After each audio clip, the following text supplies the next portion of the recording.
UP के कानपुर में बदमाशों के साथ मुठभेड़ में 8 पुलिसकर्मी शहीद हुए हैं। इस पूरी घटना के लिए जिम्मेदार किसी भी अपराधी को बख्शा नहीं जाएगा। Gentlemen, 5 days after he plotted the murder of 8 policemen in Kanpur. Faridabad में विकास दुबे के रुकने और उसके साथियों की गिरफ्तारी के बाद नोएडा भी हाई अलर्ट पे है। गैंगस्टर विकास दुबे के दाहिने हाथ अमर दुबे को पुलिस ने मार गिराया है।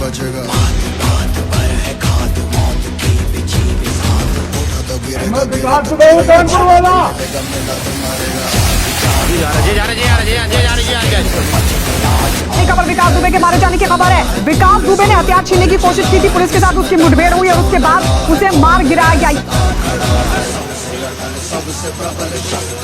तो देखिए बीजेपी की कितनी बड़ी चाल है और बीजेपी की सरकार होते हुए बीजेपी को अपने अधिकारियों पे कार्रवाई करनी पड़ रही हो। हॉस्पिटल पहुंचाया गया है, वहाँ पे जो डॉक्टरों ने उसके इलाज के दौरान मृत्यु घोषित। कितनी गोली लगी है विकास दुबे? अभी आया हूँ यार, अभी आया हूँ, मुझे देखने तो दो, घटनास्थल निरीक्षण करने दो, अपने लोगों से बात करने तो दो।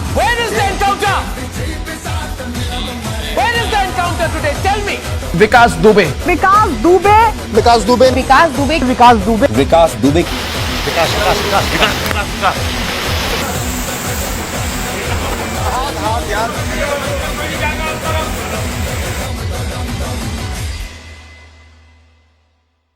नमस्कार, द वायर में आपका स्वागत है। मैं हूं आरफा खानम शेरवानी। विकास दुबे का एनकाउंटर हो गया है। वही विकास दुबे जिसके बारे में लगातार 5-6 दिन से आप सुनते रहे या 3 जुलाई से आप सुनते रहे, उस घटना के बाद से जब विकास दुबे और उसके गुर्गों ने मिलकर 8 पुलिस वालों की हत्या कर दी थी। कानपुर शहर का ये जिक्र है। इस पूरे घटनाक्रम के बाद जब उत्तर प्रदेश की पुलिस ढूंढ रही थी विकास दुबे को, विकास दुबे रोड से ही यानी सड़क के किनारे ही कार में बैठकर मध्य प्रदेश तक पहुंच गया और तब तक पुलिस उसके पास तक नहीं पहुंच पाई जब तक वो उज्जैन पहुंचा। वहां पर महाकाल मंदिर में उसने पूजा की, प्रार्थना की, पुलिस को फ़ोन किया, लोकल पुलिस को, और कहा कि आइए मुझे गिरफ्तार कर लीजिए।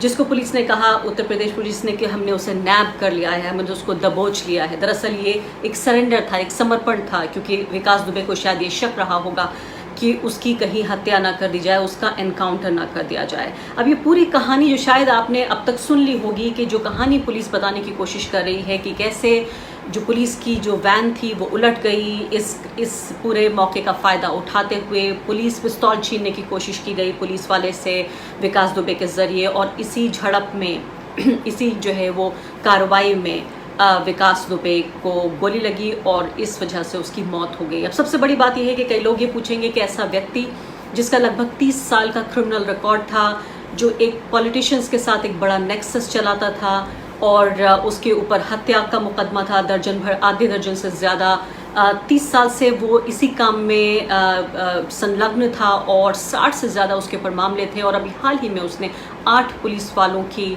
हत्या कर दी। ऐसे व्यक्ति को आखिर क्या हुआ अगर ये बिना इन्वेस्टिगेशन के ही अगर पुलिस ने एनकाउंटर भी कर दिया? क्योंकि ये घटना काफ़ी हद तक हैदराबाद की उस घटना से मिलती जुलती है, जहां वो 4 जो दोषी थे, बलात्कार के लोग, आरोपी थे, उनको पुलिस वालों ने एनकाउंटर में मार दिया था। तो यही घटनाक्रम अब यहाँ पर आ रहा है कि क्या वाकई पुलिस अपने हाथ में लॉ एंड ऑर्डर, कानून व्यवस्था को लेगी? मेरे साथ एक खास मेहमान डॉक्टर NC अस्थाना मौजूद होंगे, जिनसे हम बातचीत करने की कोशिश करेंगे। Doctor NC Asthana farmer IPS officer हैं और DGP रह चुके हैं केरल के। लेकिन उससे पहले कई सवाल आपके सामने हैं जो मैं रखना चाहती हूँ, और इन्हीं सवालों से मैं के ज़रिए इस पूरे मामले को मैं समझने की भी कोशिश करूँगी। 3 महत्वपूर्ण सवाल उठ रहे हैं। पहली बात तो ये कि जिस कहानी को बार बार मजाक में कहने की कोशिश हो रही थी, यानी जिसके लिए बाकायदा डर जाहिर किया जा रहा था कि क्या तमाम तरह के सबूत, गवाह मिटाने के लिए, क्योंकि 5 जो है वो सहयोगियों का भी एनकाउंटर कर दिया गया, घर जो है, घर में जितने सबूत हो सकते थे, घर को ढा दिया गया विकास दुबे के, वो भी ख़त्म हो गए। क्या धीरे धीरे पुलिस ये तमाम वो सबूत ख़त्म करने की कोशिश कर रही थी? दूसरी महत्वपूर्ण बात, आखिर कौन ऐसा है जो ये चाहता था कि विकास दुबे जिंदा ना रहे? उसकी ज़िंदगी किसके लिए ख़तरनाक थी? और तीसरी सबसे महत्वपूर्ण बात कि अगर पुलिस इस तरह से लॉ एंड ऑर्डर, कानून व्यवस्था को अपने हाथ में लेगी, तो क्या वकीलों, अदालतों, सबकी छुट्टी कर दी जाए? सिर्फ अगर कोई शिकायत दर्ज होती है और पुलिस उस पर पूरा फैसला सुना देगी? क्या क्यों ज़रूरी है जो कानून का राज है एक लोकतंत्र में, वो स्थापित रहे, वो मजबूत हो, उसकी इज्जत की जाए? ये क्यों ज़रूरी है कि अदालतों से ही इंसाफ आए, पुलिस अपने हाथ में कानून व्यवस्था ना ले? डॉक्टर अस्थाना, सबसे पहले मेरा सवाल आपसे यही है कि मैं आपके ट्वीट्स देख रही थी और उन ट्वीट्स में आप ये कह रहे हैं कि एक पुलिस अधिकारी की नज़र से भी अगर आप देखें तो आपके लिए इस पूरी थ्योरी पर यकीन करना मुश्किल है कि वाकई ये एक जेन्युइन एनकाउंटर है। ये कहानी इतनी इनक्रेडिबल इन लोगों ने बनाई है कि उस पर तो सोते सोते भी यकीन नहीं किया जा सकता है। एकदम शुरू से शुरू करें तो पुलिस वालों के हथियार कैसे छीने जा सकते हैं? मतलब how could you be so irresponsible with your weapons? आप इतने बदहवास कैसे हो सकते हैं अपने हथियारों को लेकर कि उनको कोई छीन ले? पंजाब इंसर्जेंसी के समय से ही हम लोग सर्विस में आए, तभी से आदेश है कि अगर आपको ये लगता है कि आपका कोई हथियार छीन सकता है तो उसको एक लैनियार्ड से सिक्योर करके रखें। उसके नीचे एक पैराकॉर्ड लगती है जो बेल्ट में लग जाती है। It can not be snatched. Even rifles के लिए आदेश है। जब पंजाब में 1-2 बार छीन ली गई थी तो दिल्ली तक में लोग चेन लगा के खड़े होते थे। तो इस आदेश की अवहेलना आपने क्यों की? जबकि आप ये कहानी बना रहे हो कि प्रभात मिश्रा के साथ यही हुआ, उसने भी छीनने की चेष्टा की, तो एक दिन बाद तो सुधर जाना था। और दूसरा ये कि सुप्रीम कोर्ट के 2 जजमेंट मौजूद हैं कि नॉर्मल कोर्स में हथकड़ी नहीं लगाई जानी चाहिए क्योंकि वो डिमीनिंग होता है। फाइन। एक है प्रेम शंकर शुक्ला वर्सेस दिल्ली एडमिनिस्ट्रेशन, ये 1990 का है, इसको जस्टिस कृष्ण अय्यर ने लिखा था। और दूसरा डिवीजन बेंच का जजमेंट है citizens for democracy versus state of Assam, ये 95 का है। दोनों में ये आदेश दिया गया है कि नॉर्मल कोर्स में हथकड़ी नहीं लगाई जानी है, लेकिन अगर कोई वायलेंट टाइप का आदमी है या डेंजरस है, जिसके लिए मालूम है पहले से, सिटीजन्स फॉर डेमोक्रेसी जजमेंट में उन्होंने वर्ड्स इस्तेमाल किए हैं, if there is credible tendency for violence and escape. और जस्टिस अय्यर ने अपनी अच्छी अंग्रेजी में लिखा है when there is tangible testimony of desperate behaviour. तो आपको तो मालूम है ये तो इतना दुर्दांत अपराधी है, तब आप क्यों उसको हथकड़ी नहीं लगाए? ऐसे तो आप किसी भी छोटे जिले की कचहरी पर खड़े हो जाएं तो पान वाले को भी ये लोग हथकड़ी लगा के रस्सी से बांध के कुत्ते की तरह से लाते हैं। कितनी बार मजिस्ट्रेट लोगों को ऐतराज करना पड़ता है, तो इनको हथकड़ी क्यों नहीं लगी? तो उसको जिस तरह से आप ला रहे थे पहले तो वही गलत था। दूसरे, आप जो गाड़ी पलटने की कहानी बना रहे हो, ये तो मतलब सरासर झूठ और बेवकूफ़ी है। क्योंकि पहली बात कि गाड़ी सड़क के मोर और लेस पैरेलल है, ठीक है। अगर गाड़ी स्किड होकर टॉपल हुई होती तो पहली चीज स्किड मार्क्स होने चाहिए थे। सड़क को छोड़कर जो कच्ची जमीन है उस तो गीली है, उस पर तो निहायत ही आसानी से स्किड मार्क्स बन जाने चाहिए थे, जो कि नहीं बने हुए हैं। स्किड गाड़ी तब होती है जबकि आपके पीछे का व्हील सड़क से पैरेलल है, आगे का व्हील आपने स्टीयरिंग थोड़ा सा टेढ़ा कर रखा है, और तब आप हार्ड ब्रेकिंग करते हैं। Then a torque develops and the गाड़ी रोटेट्स। यहाँ वैसा कुछ नहीं हुआ है। गाड़ी पर खरोंच मात्र भी नहीं है, उसके दरवाजे भी बंद है, वाइपर चल रहा है गाड़ी का, और आप बोल रहे हो कि गाड़ी टॉपल हो गई। This is incredible. दूसरी बात यह कि आप बोल रहे हो कि उसमें से वो निकल के भाग गया। गाड़ी उल्टी, 6 आदमी उसमें बैठे हुए हैं, सबको थोड़ी बहुत चोट लगी, और ये तो ऐसे भी तोंद वाला आदमी है, शरीर से कोई मजबूत भी नहीं है, और ये निकल के भाग गया। आपने उसको खींचने का प्रयास भी नहीं किया। आपके हथियार भी, और उसकी टांग में पहले से ही तकलीफ है, पता चला उसकी टांग में बोलते हैं कि 2 रॉड्स भी डली हुई हैं।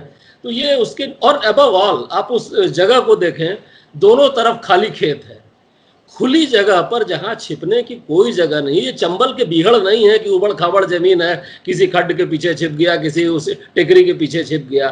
फ्लैट लैंड है, वहां कहां कोई भाग के जा सकता है? आई मीन डॉक्टर अस्थाना, अगला सवाल ये पैदा होता है। पहली बात तो जैसे आपने कहा कि ये इतनी ऐसी कहानी है, इतना हास्यास्पद है ये, कि लोगों ने पहले से ही मजाक पे इसकी स्क्रिप्ट लिख दी थी। कुछ पत्रकारों ने, छोटा पे मैं देख रही थी कि देखिए वो पुलिस की पिस्तौल छीनने की कोशिश करेगा, पुलिस जो है वो उसके ऊपर जवाबी और फायर करने की कोशिश करेगा, पुलिस जवाबी कार्रवाई करेगी और पुलिस जवाबी कार्रवाई में वो मारा जाएगा। और ये लोग इसको मजाक का विषय बना रहे थे। तो पुलिस ने इतना भी, जिसे कहते हैं, एक लिहाज या इतना भी भरम नहीं रखा कि इस कहानी को इस तरह से न सही तो किसी और तरीके से बनाने की कोशिश की होती। मैं आपसे ये जानना चाहती हूँ कि पुलिस को, सरकारों की बात छोड़ देते हैं, नेताओं की बात छोड़ देते हैं, राज्य की पुलिस को, पुलिस के आला अफसरों को क्या अपनी विश्वसनीयता की, अपने भरोसे की आम आदमी में कोई परवाह नहीं है, कोई फिक्र नहीं है? आप सच कह रहे हैं। इन लोगों को वस्तुतः कोई परवाह नहीं है, इसीलिए रंच मात्र भी दिमाग लगाने का प्रयास नहीं करते हैं।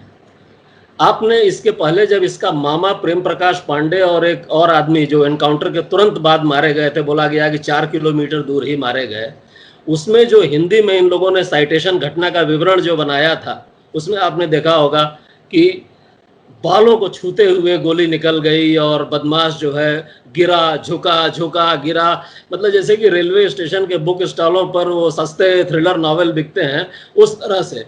उसमें हर आदमी, आप अगर गौर करें तो आईजी साहब से लेकर और नीचे तक हर आदमी 9mm पिस्टल से फायर कर रहा है, 4-4 राउंड, गिनती से 4-4 राउंड सबने फायर किए हैं। 9mm से हम लोगों ने जीवन में फोर्सेज, क्योंकि मैंने अपने जीवन का बहुत लंबा हिस्सा फोर्सेज में गुजारा है, perhaps the longest of any IPS officer, एक एनकाउंटर में 4-4 हजार गोली हम लोग चला लेते हैं, जिन्होंने जीवन में उतने न चलाई हो। 9mm पिस्टल से 25 गज की दूरी पे आदमी को मारना मुश्किल होता है। The theoretical effective range is 40 yards, लेकिन जब तक आप साल भर में 2000 राउंड फायर करके प्रैक्टिस न किए हो तो 25 गज पर आदमी को गोली नहीं लगती। हर आदमी 4-4 गोली मारा है, क्यों इतने करीब से कहाँ फायर हो रहा है? एंड अबव ऑल, जैसे विकास दुबे के लिए हम मान ले थ्योरेटिकली कि पिस्टल लेके भाग गया, एक पिस्टल में 12 राउंड ही तो है, 12 राउंड जब वो खर्च कर लेगा तो उसके बाद तो निहत्था हो जाएगा, उसके बाद तो आप जूते मार सकते हैं उसको। और जैसा कि उसके स्ट्रेचर पर जो फोटो आ रहा है कि गाड़ी से निकलकर भागा, दौड़ा, गोली चली, मारा गया, मास्क उसका लगा है, मास्क लगाया, डक्ट टेप से चिपका लिया है, मास्क उसका हटा ही नहीं, क्योंकि पुलिस को ये ख्याल ही नहीं आया कि मास्क को हटा। देखिए फैक्ट, ये दिमाग नहीं लगाते हैं। अब मैं किसी पीरियड के अफसरों से तुलना नहीं करना चाहता, लेकिन पहले लोग ज्यादा दिमाग लगाते थे। मैं रिकॉर्ड पर एक घटना का जिक्र कर सकता हूं, मैं उसमें मतलब डिटेल्स नहीं दूंगा। ये 90s की घटना है कश्मीर की। There was a fake encounter there, जिसमें 3 लोग मारे गए। ये फंक्शन के लिए मेरे पास कि अब इन लोगों को प्रोसिक्यूट किया जाए कि न किया जाए, लेकिन उसका जब डिटेल्स देखा गया तो उन लोगों ने कहानी इतनी पक्की बनाई थी, जितने खोख फायर किया है ठीक उतने खोखे मौजूद हैं। द एंगल ऑफ फायरिंग, कितना डैमेज हुआ, क्या डैमेज हुआ, the story was iron clad. Not only that, even the postmortem was perfect. तो उसमें प्रोसिक्यूशन सैंक्शन कहीं से देने की गुंजाइश ही नहीं थी। आजकल लोग उतना दिमाग नहीं लगाते हैं। इसे आपको याद होगा, इवन पंजाब टेररिज्म तक के दिनों में जब लोग फेक एनकाउंटर करते थे और सामने से गोली मार दिया करते थे, तो एक तौलिया को भिगाकर वो उसके सीने पर रख देते थे ताकि पाउडर मार्क्स ना आने पाए।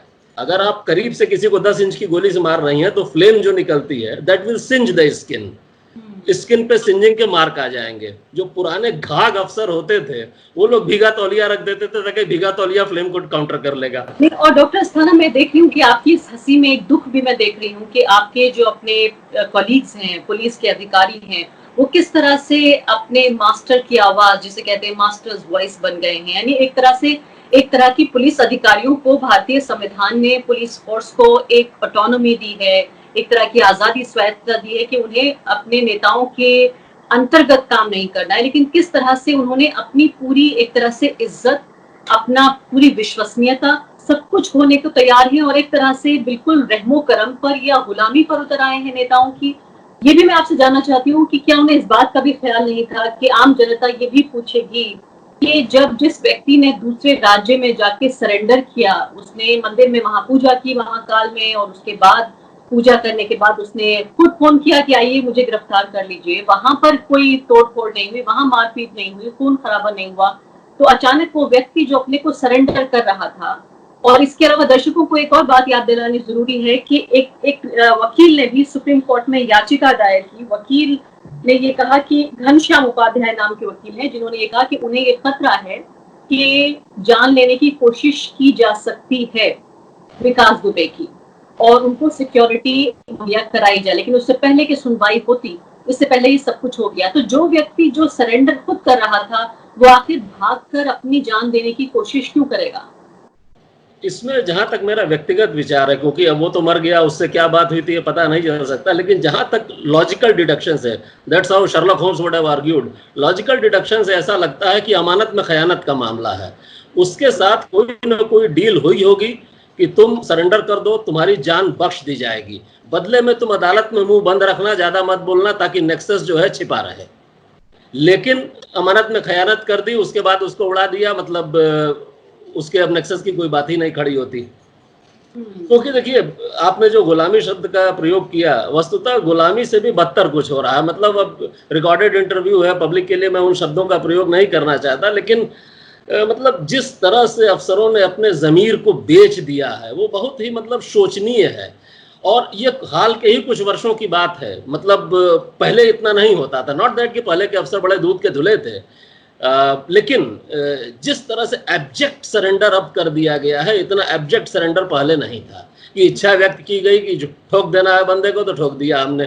थोड़े अच्छे तरह से ठोक दिए होते, थोड़ी जैसे कि आपने आर्टिकल 15 फिल्म देखी होगी, उसमें एक सिपाही जो एक्यूज्ड होता है, जब उसको उसकी बहन भी होती है जो एसपी साहब के यहाँ ही काम करती है, व्हेन ही इज कन्फ्रंटेड कि उसने पाप कर दिया है तो वो एक ट्रक के आगे कूद के आत्महत्या कर लेता है। वैसे ही स्टोरी बना दिए होते कि he was overcome by repentance, और चाय की दुकान पे हम लोग बैठे थे, वो इधर से गाड़ी आ रही थी, कूद के मर गया। कुछ क्रेडिबल स्टोरी बना देते अगर मारना ही था तो, जो अदालत में टिक जाती। ये फेयर इन्वेस्टिगेशन में अदालत में टिकेगी नहीं। आप ये चाहते हैं कि ये पुलिस वाले, इनके ऊपर हत्या का मुकदमा चलना चाहिए, न सिर्फ कि विकास दुबे के मामले में, बल्कि जो 5 और उनके जो खास लोग थे, जो उनके एड्स थे, उनको, उनके सहयोगी थे, उनकी हत्या के 1 महीने के अंदर मारा गया, उनके मामले में क्या आपको लगता है कि यही एक सही तरीका हो सकता है कि हत्या का मुकदमा चलना चाहिए? लेकिन कौन करेगा ये मुकदमा? नहीं, मुकदमा तो देखिए, थोड़ी इन्वेस्टिगेशन मेहनत का काम है। मेहनत करके इनको प्रोसिक्यूट करके सजा दिलवाई जा सकती थी, ऐसा नहीं है। क्योंकि देखिए, संतोष शुक्ला के केस में भी जो कहानी, मतलब हर लोकल अखबार, पूछ रही हूँ कि जो पुलिस अधिकारी इस एनकाउंटर में शामिल है, जो ये कह रहे हैं कि ये एनकाउंटर है, क्या इनके ऊपर हत्या का मुकदमा चलना चाहिए? मैं बता रहा हूँ, इसके ऊपर जो सुप्रीम कोर्ट का आदेश है वो 2014 में PUCL versus state of Maharashtra के केस में है, जिसमें उन्होंने 16 पॉइंट गाइडलाइन दी हुई है। This order was indirectly challenged by AP officers association. इन लोगों ने उसको चैलेंज किया था तुरंत, और ये मेरा ख्याल है जुलाई 2019 में या 18 जुलाई 2019 को इसमें AP ऑफिसर्स एसोसिएशन के केस में फैसला हुआ, इन which the supreme court reiterated कि जो हमारा 2014 का PUCL बनाम स्टेट ऑफ महाराष्ट्र का फैसला है वो कायम रहेगा। उसमें FIR का आदेश है, लेकिन सुप्रीम कोर्ट ने तो बोल दिया कि FIR कर दो। FIR का इन्वेस्टिगेशन किसको करना है? किसी न किसी पुलिस एजेंसी को ही न करना है। पुलिस एजेंसी की इम्पार्शियलिटी कौन इंश्योर करेगा? नियत तो आपकी अपने आत्मा से निकल के आनी चाहिए। अगर आपकी आत्मा ठीक है तो आप कर लोगे, वो CID भी उसको ईमानदारी से कर सकती है, CBI ही क्यों? और ऐसा थोड़ा ही है कि CBI में हर केस फेयरली हुआ हो। आरुषि मर्डर केस सबको मालूम है कि CBI को हाई कोर्ट से कितनी जबरदस्त डांट पड़ी थी, और स्क्रिप्टिंग है स्टोरी, मतलब इवन जज साहब का नाम लेकर डांट पड़ी थी। मेरा ख्याल है जज साहब का नाम नहीं याद आ रहा है, ट्रायल कोर्ट के जज जो थे उनका नाम लेकर डांटा गया था हाई कोर्ट के द्वारा कि आप फिल्म की स्टोरी लिख रहे हो, जजमेंट लिख रहे हो। आखिरी सवाल आपसे कि आम जनता जिसको बहुत ज्यादा ज्ञान नहीं है, वो तो ये देख रही है कि एक ऐसा व्यक्ति जिसने 8 पुलिस के लोगों की, पुलिस कर्मियों की हत्या कर दी, जिसका 30 साल का क्राइम का पूरा करियर है, जिसमें 60 से ज्यादा मामले हैं, हत्याएं हैं आधे दर्जन भर, जिसमें एक पूर्व मंत्री को भी मारा है, तो ऐसे व्यक्ति को अगर पुलिस ने मार भी दिया तो क्या हुआ? वो आम जनता जो नहीं समझती है उसको आप कैसे बताएंगे कि क्यों जरूरी है ड्यू प्रोसेस ऑफ लॉ? नहीं, प्रोसेस ऑफ लॉ का पालन करना तो जरूरी है। लोग जो अभी इसके पक्ष में सुबह से व्हाट्सएप मैसेज फैला रहे हैं वो तभी तक खुश हो रहे हैं जब तक उनके किसी घर वाले के साथ ऐसा नहीं हो जाता है। क्योंकि अब तो इनफैक्ट मैं लोगों को ये बताने लगा हूं कि पुलिस से कभी भी साबका पड़ जाए तो बड़ी मतलब विनम्रता के साथ एकदम हाथ पैर जोड़ के मामू अंकल भैया कुछ भी कह के बात करो। थोड़ा भी दबंगई से बात करोगे तो पुलिस तुम्हारे साथ कुछ भी कर सकती है। आपको गुलजार की माचिस फिल्म याद होगी। माचिस फिल्म में केवल एक निरपराध आदमी को जाति करके इन लोगों ने टेररिस्ट बना दिया था। घर में अपने कुत्ते का नाम उसने वही रख दिया था जो टेररिस्ट का नाम था। इस पर साहब नाराज हो गए और उसको पीट पाट के अपाहिज कर दिया। तो ये नहीं चलेगा। मतलब फिर हम लोग सारा ये कॉन्स्टिट्यूशन और इतनी सारी अदालतें, काले कोर्ट की इतनी भीड़ हमने लगा क्यों रखी है? अगर सलमान खान की फिल्मों की तरह से ही काम करना है तो ऐसा नहीं होगा। वो फिल्में ताली बजाने के लिए ठीक है। आपसे मैं पूछ रही हूँ आखिरी बात की, क्या ये जो हुक्मरान हैं सियासी इस मामले में उत्तर प्रदेश की जो सरकार है, क्या उनके इजाजत के या मर्जी के बगैर क्या आपको लगता है कि इंडिपेंडेंट की पुलिस अधिकारियों ने फैसला ले लिया इस एनकाउंटर का? आई डू नॉट, ऐसा सोचने का कोई कारण नहीं है, क्योंकि छोटी से छोटी बात भी अब तो मतलब थाना लेवल की बात भी जो है मंत्रालय से पूछ के की जाती है, तो ऐसा मानने का कोई कारण नहीं है। मतलब जो प्रिसेप्ट है हमारे सामने वो इसके विरुद्ध जाता है। पुलिस अधिकारी स्वतंत्र निर्णय कोई नहीं लेते हैं, और ये जो पुलिस रिफॉर्म की बात लोग कर रहे हैं, जो वस्तुतः धोखा दे रहे होते हैं। पुलिस रिफॉर्म के नाम पे they want power without accountability. मैं केरल पुलिस एक्ट का ऑथर हूं और हमने उसमें जानबूझकर ये प्रोविजन दिया है इस जजमेंट के इस पॉइंट के खिलाफ। नहीं, शासन के पास ये अधिकार होना चाहिए कि 2 साल, किसी को 2 साल टेन्योर दे दिया गया, उसका मतलब ये थोड़ा कि 2 साल तुमको पागलपन करने का लाइसेंस प्राप्त हो गया। सरकार को ये 7 पॉइंट की मैंने उसमें लिस्ट बनाई हुई है कि इस परिस्थितियों में आपको 2 साल का पहले भी हटाया जा सकता है। और इनफैक्ट एटलीस्ट मेरा एक्सपीरियंस ये रहा है कि नेता जो है किसी बैगेज के बगैर आता है, वो अपने कॉमन सेंस से आउट ऑफ द बॉक्स जाके निर्णय ले सकता है और ज़्यादा कॉम्पैशनेट होता है एट टाइम्स, जबकि सरकारी अफसर हमेशा ही केवल प्रेसिडेंट खोजते हैं, पहले क्या हुआ है। वो इतना स्ट्रेट जैकेटेड थिंकिंग होती है कि कभी भी आउट ऑफ द बॉक्स जाके कोई निर्णय ले ही नहीं सकते, even if they are willing. तो ये पुलिस रिफॉर्म के नाम पे इन लोग को अनब्रिडल्ड पावर जो है नहीं दी जानी चाहिए, नहीं, वो धांधली हो जाएगी उसमें। जी, बहुत बहुत शुक्रिया। और ये घटना जो है, इसके लिए मैं मतलब I don't want to sound pedantic, लेकिन इसको if you remember from Julius Caesar Shakespeare का, मार्क एंटनी उसमें कहता है, this foul deed shall smell above the earth. ये जो पाप हो गया है ये आसमान में जाके बदबू देगा। मतलब ऐसा फेक एनकाउंटर बहुत हुए हैं, but this was so brazen, मतलब जितनी धृष्टता के साथ ये कर दिया गया वो अभूतपूर्व है। बहुत बहुत शुक्रिया आपका। और अफसोस की बात यह है कि धीरे धीरे जब कानून का राज खत्म हो रहा है देश में, एक तरह से दुनिया का सबसे बड़ा लोकतंत्र, एक बनाना रिपब्लिक हमारी आंखों के सामने देखते बन जा रहा है, जहां पर वकील, अदालतें, कुछ भी काम नहीं आ रहा है, जो जिसकी मर्जी चाह रही है वो कर रहा है। इंस्टीट्यूशंस लगातार धराशायी हो रहे हैं। आज पुलिस के इंस्टीट्यूशन की जिस तरह से मौत होती हुई नजर आ रही है, उस पर वाकई दुख और अफसोस होता है। बहुत बहुत शुक्रिया आपका इस बातचीत के लिए। द वायर के और वीडियोस देखने के लिए सब्सक्राइब करें और बेल आइकन पर क्लिक करें। स्वतंत्र पत्रकारिता की आर्थिक मदद करने के लिए डिस्क्रिप्शन में दिए गए लिंक पर जाएं और अपनी राशि चुनें।